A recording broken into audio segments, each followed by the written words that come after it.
Hola, hola, esto es Capitalismo Revolucionario, soy Felipe Izquierdo. No había podido hacer ningún video porque estaba en una zona rural donde no había señales, ni siquiera podía recibir las señales de los otros videos, entonces no entendía nada. De repente veía ahí, no entendía, podía conjeturar lo que estaba pasando. Y quedé con un déficit de ver videos porque uno, como les decía, uno es adicto al YouTube, sobre todo a nuestros canales. Yo soy adicto el que me gusta más a mí es el Cultura Chatarra, por ejemplo. Me encanta verlo. Bueno, el mismo Capitalismo Revolucionario, sobre todo, soy el primer fans de Capitalismo Revolucionario. A veces veo al Johannes, no le tengo mala yo a Johannes. Y, y estoy viendo uno nuevo que es de Jan de Biase, que está bueno. Se llama así, Jan de Biase. Está bueno Jan de Biase, habla cosas interesantes.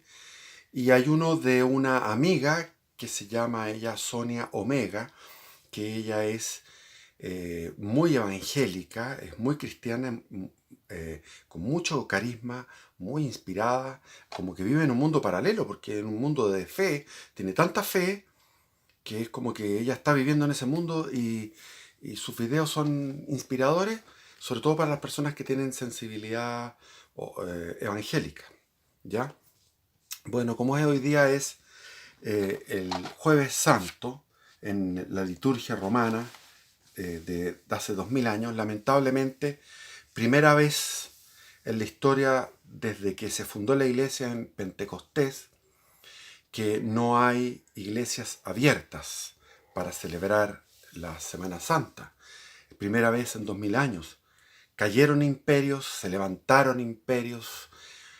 La historia de estos 2000 años era inmensa. Venían los vikingos, ustedes han visto la serial de los vikingos, esperaban el domingo a tal hora, porque ellos sabían eso, para atacar a los ingleses, y los ingleses eran sorprendidos, hasta todos estaban dentro de la iglesia y entraban estos vikingos a destruir y a matar y a saquear.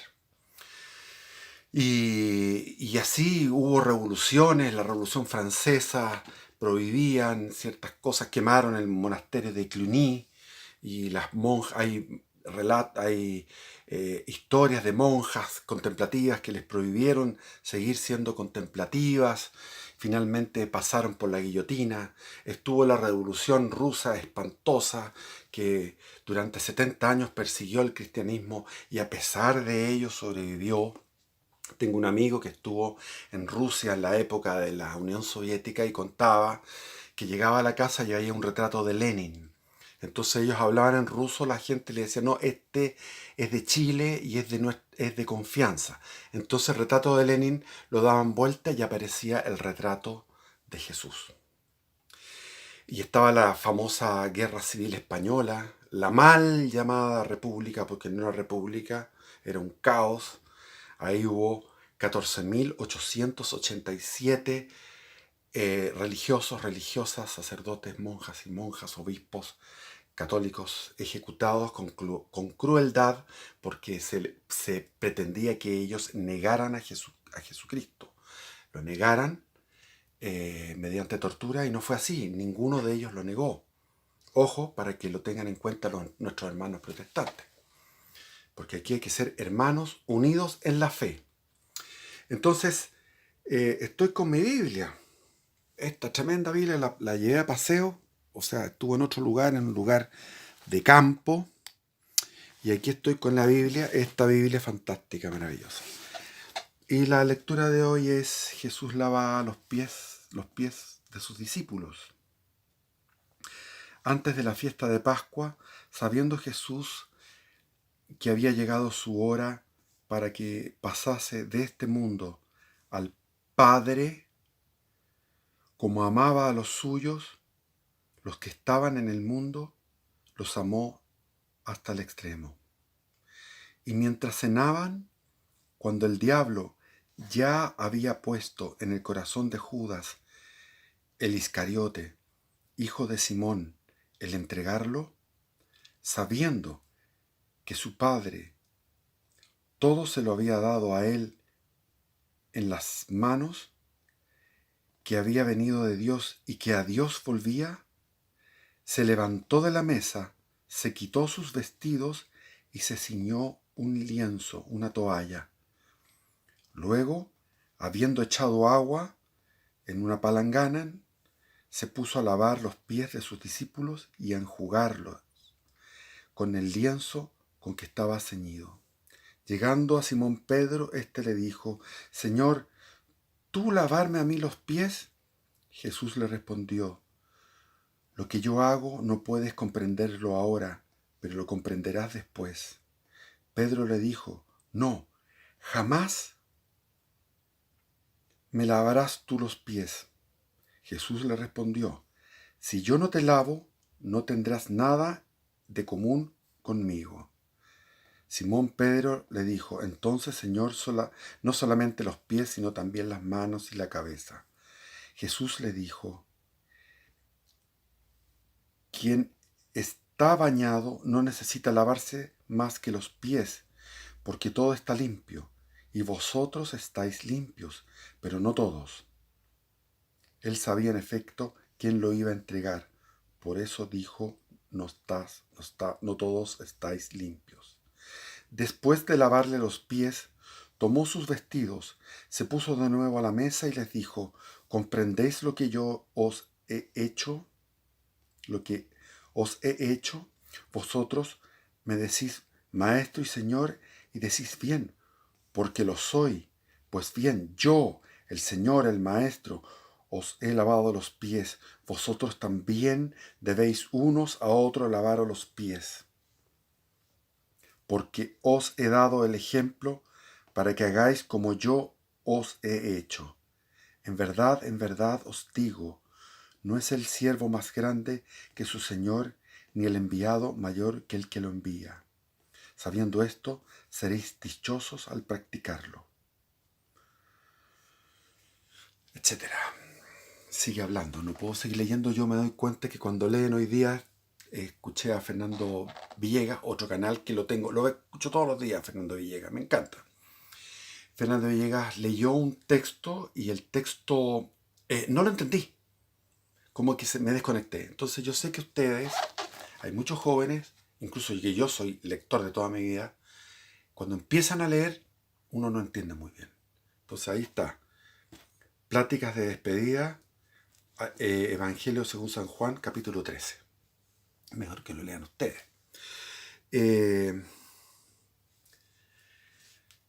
Jesús se agachó, hizo una labor que hacían los esclavos. Los esclavos lavaban los pies a los invitados a una cena. Jesús tomó el puesto del esclavo. Y eso es lo que tenemos que hacer nosotros. Y tenemos el ejemplo en este momento de el personal médico, los enfermeros a nivel mundial, en todos los lugares, independientes de la nacionalidad y de la raza y de los credos, están sirviendo, agachándose al hermano, igual como Jesús se agachó a lavar los pies. Ellos están trabajando en los hospitales, y los hospitales van a estar cada día más colapsados y más trabajo van a tener. Bueno, eso se ha hablado mucho. Quiero hablar cosas nuevas. Estuve leyendo también otra lectura ahora recién sobre María unge a Jesús. Jesús, 6 días antes de la Pascua, o sea, 6 días antes de la Pascua, vino a Betania, donde estaba Lázaro, a quien había resucitado entre los muertos. Le dieron allí una cena. Marta servía y Lázaro era uno de los que estaban en la mesa con él. Entonces María tomó una libra de ungüento de nardo puro, de gran precio, ungió con él los pies de Jesús y los enjugó con sus cabellos. Y el olor del ungüento llenó toda la casa. Judas el Iscariote, uno de sus discípulos, el que había de entregarlo, dijo: ¿Por qué no se vendió este ungüento en 300 denarios y se dio para los pobres? No dijo esto porque se cuidase o estuviese preocupado de los pobres, sino porque era ladrón y porque él tenía la bolsa y sustraía lo que se echaba en ella.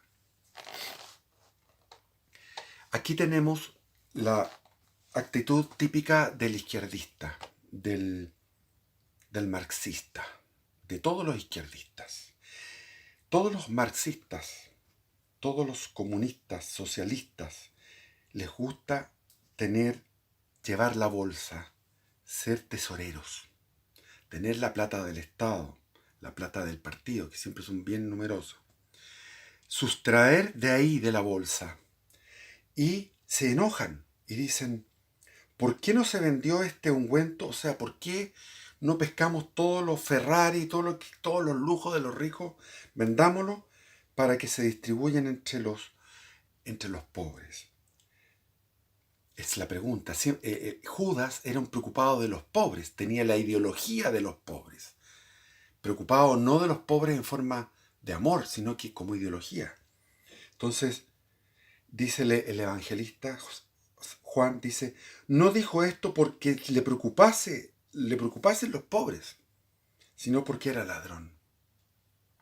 Entonces tenemos que la ideología marxista es la expresión del espíritu de Judas.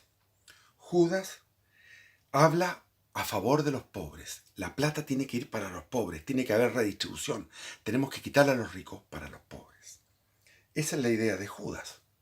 Judas Iscariote, que era el único que era de los apóstoles que era de Judas. Los otros eran galileos.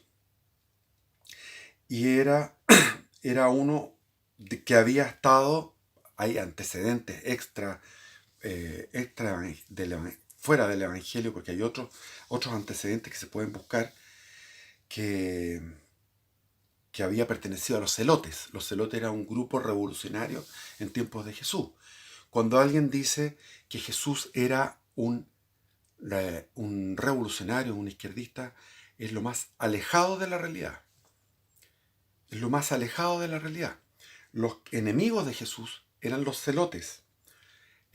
Barrabás, el que liberan, el pueblo liberan a Barrabás. Barrabás era uno que había participado en un motín. Y los celotes usaban unos cuchillos, unas espadas cortas, que podían guardarlas debajo del manto para agredir a la tropa romana. Si Jesús hubiera sido revolucionario, habría armado una revolución contra los romanos. Era muy fácil. Todo el pueblo podría haberlo seguido. Si Jesús hubiera sido revolucionario en sus parábolas, no habría ocupado en todas las parábolas, casi en todas, la propiedad privada, el préstamo con interés, las jerarquías que se deben respetar, los patrones y los asalariados. Todo eso para él era una realidad natural. Era una realidad natural para Jesús. Entonces, Jesús más bien increpa a los fariseos y a los escribas y a los sumos sacerdotes, los increpa por su tibieza, por su porque son acomodaticios. Los famosos, están los fariseos, los otros eran los fariseos, publicanos y se me olvida el nombre. Bueno, pero habían unos que eran como los liberales de ahora. No tenían mucha fe, no creían en la resurrección, en cambio los fariseos sí creían en la resurrección. Los fariseos eran más ortodoxos en esto. Pero cuando él los increpa, salen en las películas una imagen distorsionada de Jesús. Jesús cuando los increpa con firmeza. Es fuerte. No es como la derechita cobarde, como la derecha maricona, globalista. No, fuerte. Él sabía que estaban pensando en matarlo, pero igual con valentía, adelante. Entonces, tenemos un tiempo de reflexión, de oración, tenemos que ponernos las pilas, porque no sabemos qué viene. Yo soy un creyente, espero equivocarme, pero tampoco no es tan terrible lo que pienso. Que del COVID puede venir el asteroide, o puede venir la guerra mundial, o puede venir, bueno, la recesión ya viene anunciada, la recesión, etcétera. Va a venir hambruna, etcétera. Me ha costado mucho ayunar, no puedo ayunar porque estoy comiendo, como porque siento la amenaza de la falta de alimentos en el futuro. Entonces me cuesta, me alimento bien, con calidad, no con exceso, pero con calidad. Entonces me cuesta hacer ayuno. Mañana espero hacer ayuno, no sé si lo voy a poder realizar. Estoy en un estado de alarma, porque las profecías son clarísimas. Yo me relaciono con algunas personas que son expertas y estudiosas de la escatología. Y la escatología está así, va una tras otra. Entonces, si en este momento viene la gran tribulación, no vamos a tener tiempo de combatir a los marxistas. Los marxistas tampoco van a tener tiempo de, de hacer su revolución y de triunfar. Van a quedar desplazados, van a quedar en un olvido, quizás van a seguir haciendo daño, pero el gobierno mundial vendría un gobierno mundial, el gobierno mundial del anticristo. Hay profecías dentro de la Iglesia Católica, como la de San Malaquías, que menciona una cantidad de papas hasta el fin del tiempo. Resulta que este papa sería el último papa. Este papa. Y si no es el papa, tendría que venir un nuevo papa auténtico. Si este no es el papa, que probablemente no es el papa, nos quedaría un último papa. Es decir, ¿cuántos años son un último papa? Siempre son... Y la Virgen María, en sus apariciones en Garabandal, les recomiendo que googleen y vayan a ver lo que es Garabandal. En Garabandal aparecen 4 niñas durante años, muchas éxtasis en los cuales ellas están en unas fotos que son espeluznantes, de gozosas. Ellas están con unos rostros que no son de este mundo. Vean las fotos de las niñas de Garabandal, que no son de este mundo, están en un éxtasis. Que vean los detalles, yo no lo voy a hablar, no es el video de Garabandal esto, pero la Virgen en Garabandal dice, nos quedan 3 papas. Y uno que no lo considero porque dura muy poco, que es Juan Pablo I. Por lo tanto, estaríamos a portas de algo tremendamente escatológico y final. Pero esto es también una buena noticia, porque vendría la parusía. La parusía es la llegada de Jesús en gloria y majestad a separar las ovejas de los cabritos. Y hay que orar. Y yo no puedo dedicarme a orar. Jesús nos pide orar por nuestros enemigos. Yo no odio a ni un comunista, a ni uno de la primera línea. No odio a ni uno de los del Parlamento. Repugnantes son. Me dan desprecio, me causan desprecio, repulsión, pero no odio. Me cuesta orar por Carmen Hertz, me cuesta orar por Pamela Giles, me cuesta orar por el Gutiérrez, por el Hirsch, por el Tellier, que se hacen los hueones, etc. Por el Forcita Motúa no oraría, porque hay que orar por mucha gente. Yo prefiero orar por un sobrino. Tengo un sobrino que está metido en el marxismo-leninismo full. Un sobrino. Eso me preocupa. Me preocupa un hijo, si está extraviado, que vuelva. Mis nietos, me preocupan la gente, los prójimos. Me preocupa Chile, la gente decente de Chile, para que ellos se salven. Para que haya un Chile resucitado de los decentes.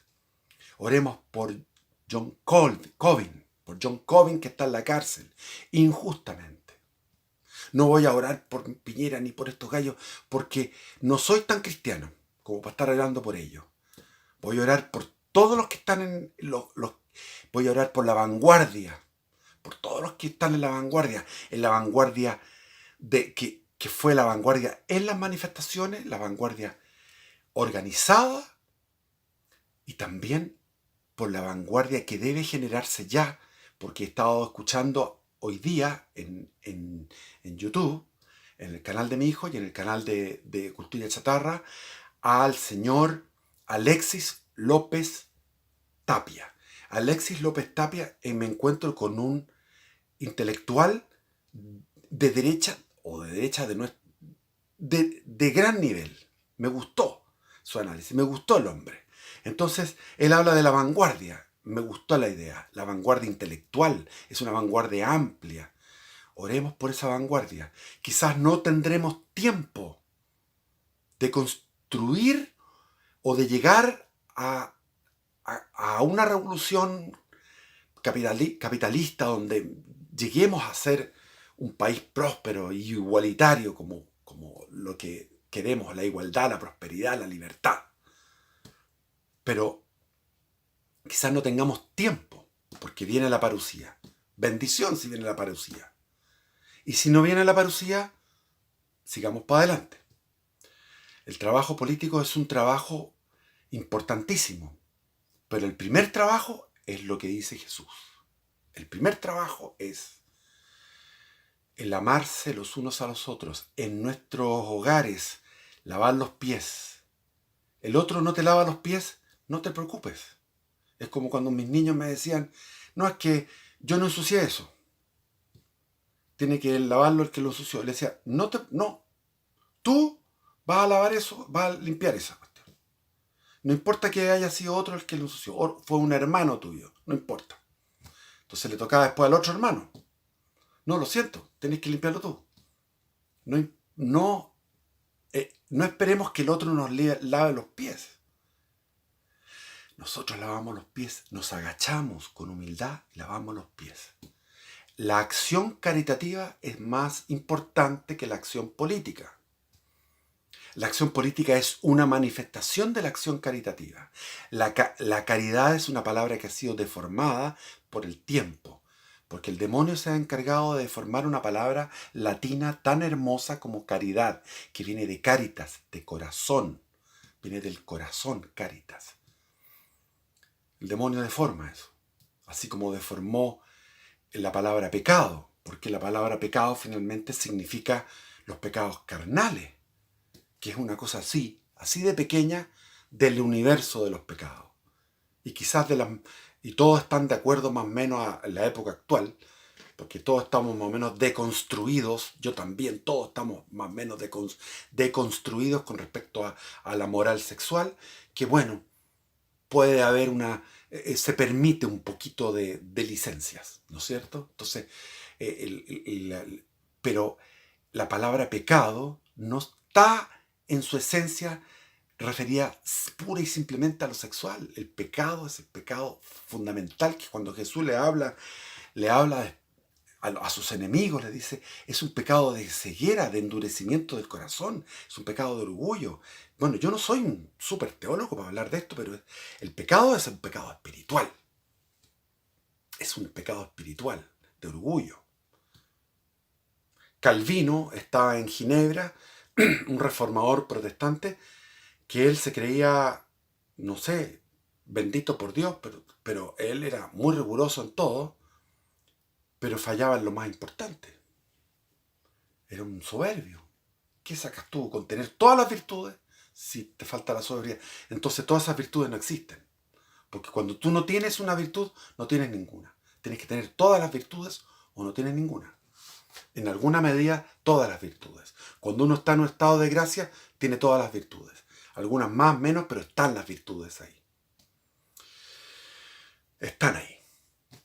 Entonces, bendiciones, oremos por capitalismo revolucionario, oremos por la vanguardia grande, la chica, la pequeña, que es la vanguardia armada, llamémosla así, armada con bastones retráctiles, para que sepan los huevones que no estoy hablando de armas, sino que con un bastoncito retráctil y esa vanguardia que ya no existe porque no estamos en receso, pero la otra vanguardia de que habla Alexis López Tapia. Lo felicito, señor Alexis, me encanta lo que dice, armemos, construyamos una vanguardia intelectual hacia adelante. El país que necesitamos, recogiendo las ideas nacionalistas, las ideas libertarias, las ideas conservadoras, etcétera. Distintas sensibilidades, pero unidos. No estemos en la pelea chica, vamos a la pelea grande.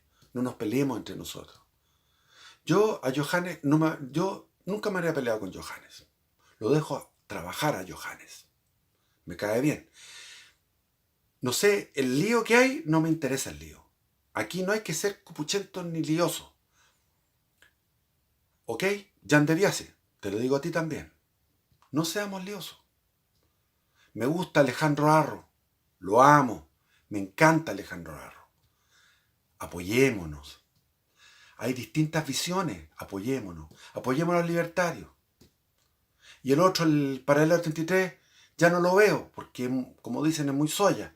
No me gusta que sea tan soya, pero él hace una labor. Hace una labor también. Entonces, no sé. Hay gente que está tan alejada de lo que son estos canales de YouTube que yo he visto. Ahora me acabo de acordar de una persona que es de izquierda y que encontró al paralelo 33 y el paralelo 33 le dio sentido.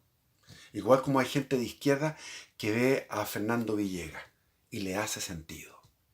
Entonces, hay gente que trabaja en la periferia, que son más blandos, son más tolerantes, son más moderados porque están en la periferia. Hay otros que están en el extremo, como mi hijo. Pero es una vocación. Son características distintas. Leamos en Corintios, Pablo, en la epístola de los Corintios, San Pablo nos habla de eso. Hay unos que dan la profecía y otro que la interpreta.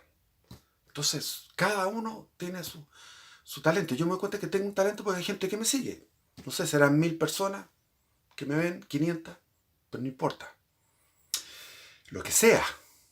Un abrazo, bendiciones, vivamos esta Semana Santa, la primera Semana Santa desde Pentecostés, que no se celebra la Semana Santa como debe ser.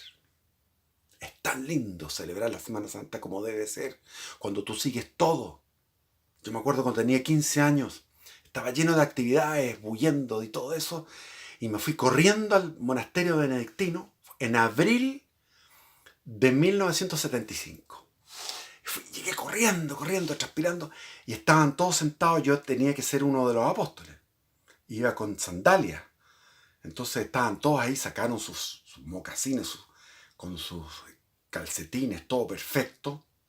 Y estaba el prior, el padre guarda, el prior, lavando los pies en la ceremonia, en la fiesta de Jueves Santo.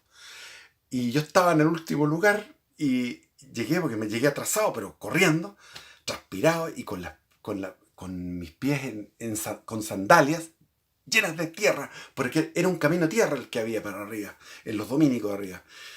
Y conmigo el balde de agua se llenó de tierra.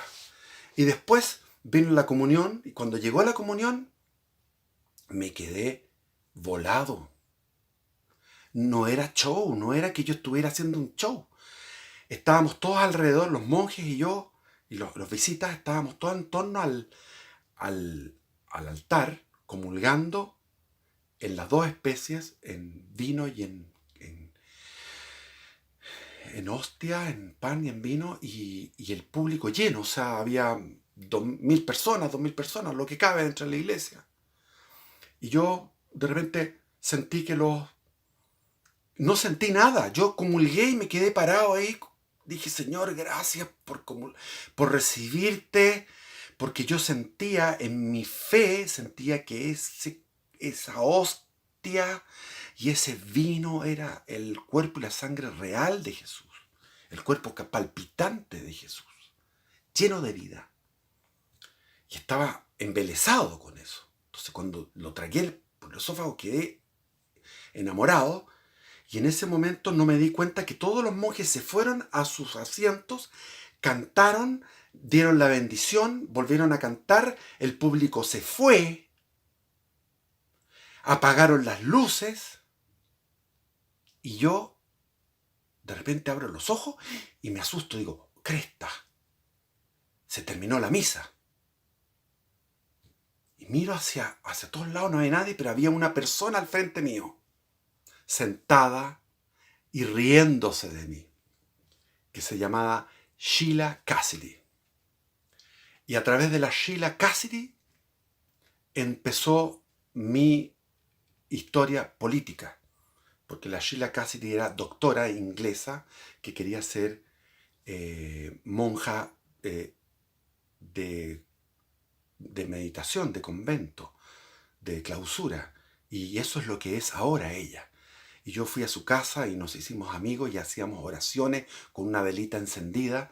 Y ella atendió al mirista Gutiérrez, Nelson Gutiérrez, de una escapada que hicieron en Mayoco. En Mayoco los cercó la DINA y la DINA atacó y estos salieron disparando.